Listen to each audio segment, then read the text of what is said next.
E vamos falar hoje sobre um dado alarmante. Já está aqui ao meu lado o Dr. Lucas Terto, que é geriatra, para falar sobre demência e Alzheimer. A diferença entre esses dois. Mas olha, o dado é o seguinte, da OMS, a Organização Mundial de Saúde, estima-se que até 2050 o número de pessoas acometidas com algum tipo de demência deve triplicar, subindo para 150 milhões de indivíduos.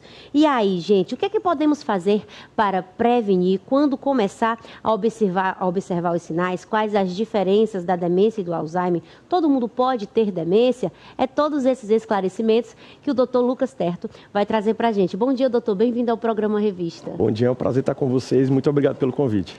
Doutor, já para começar a nossa conversa de um jeito bem interessante, eu gostaria que você esclarecesse essa diferença. O que é uma demência e o que é o Alzheimer? É uma dúvida muito comum. As pessoas pensam que toda demência é o Alzheimer, né? E assim, Alzheimer é um dos tipos de demência. Demência é o guarda-chuva. É o termo que a gente dá para doenças que, para você entender o que significa demência, primeiro é importante entender o que é a cognição. Um termo que todo mundo fala, mas o que é cognição, né? Cognição é a propriedade intelectual que faz com que a gente perceba as informações do meio, a gente possa processar e interagir com o meio. E aí existem vários domínios cognitivos. Por exemplo, a memória é um domínio cognitivo, mas tem linguagem, tem apraxia, função visoespacial, área executiva.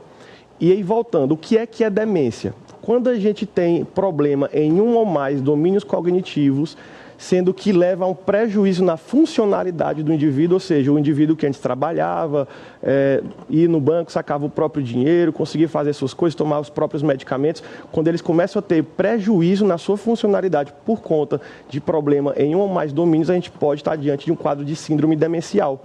E o Alzheimer é a demência mais comum, cerca de 60% a 70% de todos os casos de demência são da doença de Alzheimer. Você está me explicando que essas falhas em funções executivas podem representar uma demência. Então, ao longo da vida, a gente sabe que o corpo vai declinando, isso é natural. A visão, a audição, você já não tem a mesma visão, já não tem a mesma audição. Isso acontece também com o nosso cérebro.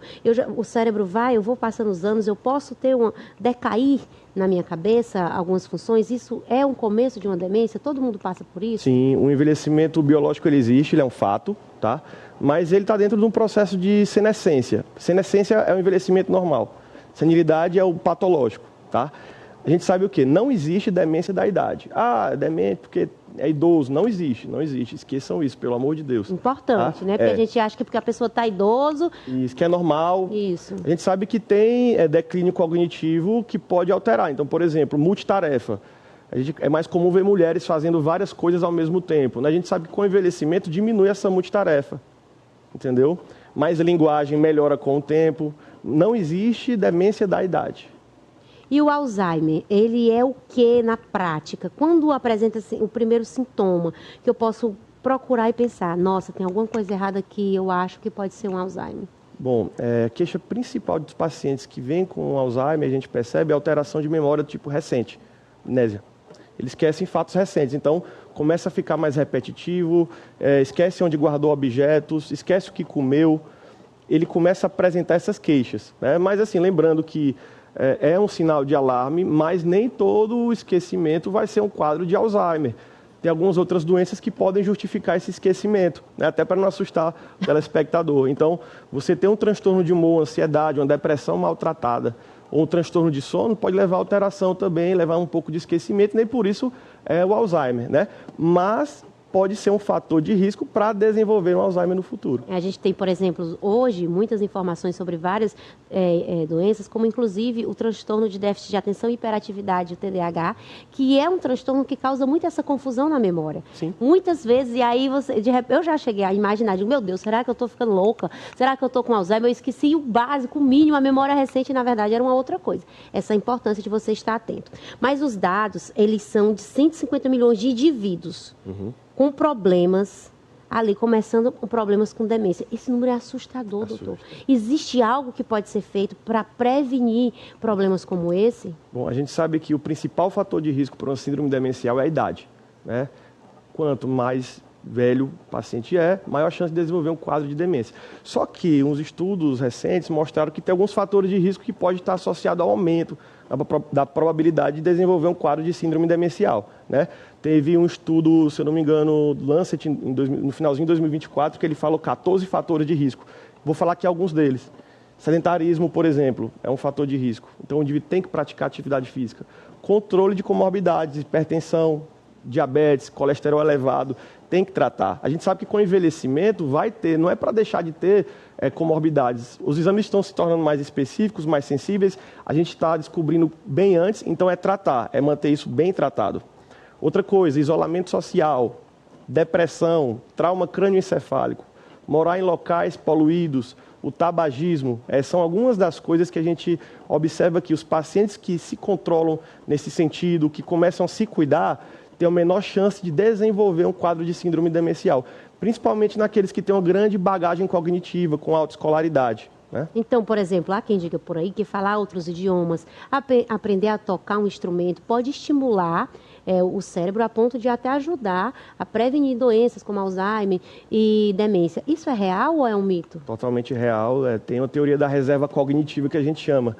É como se, quanto mais você estudasse, não é obrigado a ser apenas estudo, você que sempre realizou atividades intelectualmente estimulantes, né? Você que teve um emprego que teve que raciocinar diariamente, ele aumenta as conexões neuronais. Então, digamos que esses pacientes têm mais combustível para queimar. Diante de um evento agudo, estressante, caso eles tenham comparado com um indivíduo que teve uma baixa escolaridade ou que nunca realizou uma atividade intelectualmente estimulante, a probabilidade desses indivíduos é bem menor em relação àqueles que não tiveram uma bagagem cognitiva maior.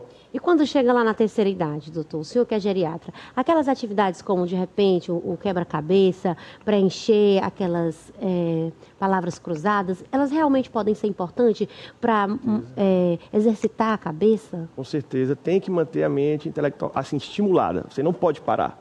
E até quando a gente fala em se aposentar, evitem a aposentadoria de uma hora para outra, planejem, vão diminuindo aos poucos, vão trocando as atividades laborativas por outras atividades do dia a dia. Não deixem de estar realizando atividades, quebra-cabeça, palavras cruzadas, você está fazendo tricô, você está fazendo pintura, escultura, planejando uma horta, criação.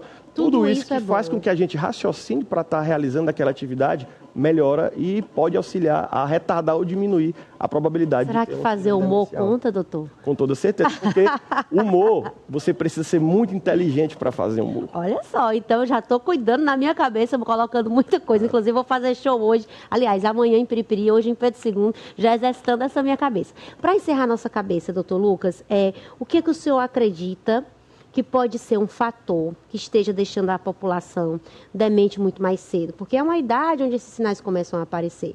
Mas cada dia mais cedo as pessoas apresentam esse tipo de sintoma. Na sua opinião, o que você acredita que está acontecendo socialmente para que isso tenha se tornado uma realidade tão terrível? Cada vez mais pessoas numa idade muito mais jovem apresentando esses sinais. Eu acredito que essa queixa cognitiva dos pacientes de esquecimento, de ter menos atenção, está muito relacionado, pelo menos que a gente pega no nosso consultório, ao humor. Você tem pacientes, até pela vida que a gente leva, uma vida muito ativa, estressante, e às vezes a pessoa deixa de cuidar de si mesma, começa a ficar ansiosa, depressiva, acha que isso é normal, leva isso como normal e carrega, vai empurrando com a barriga.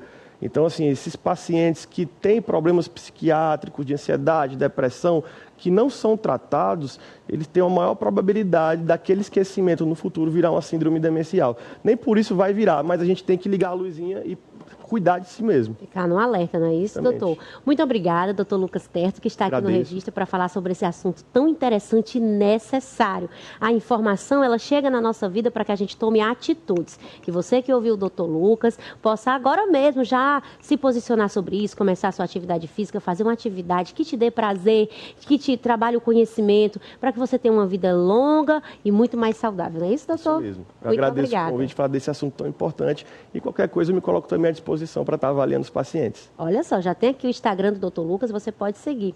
Esse foi o nosso quadro Saúde em Dia.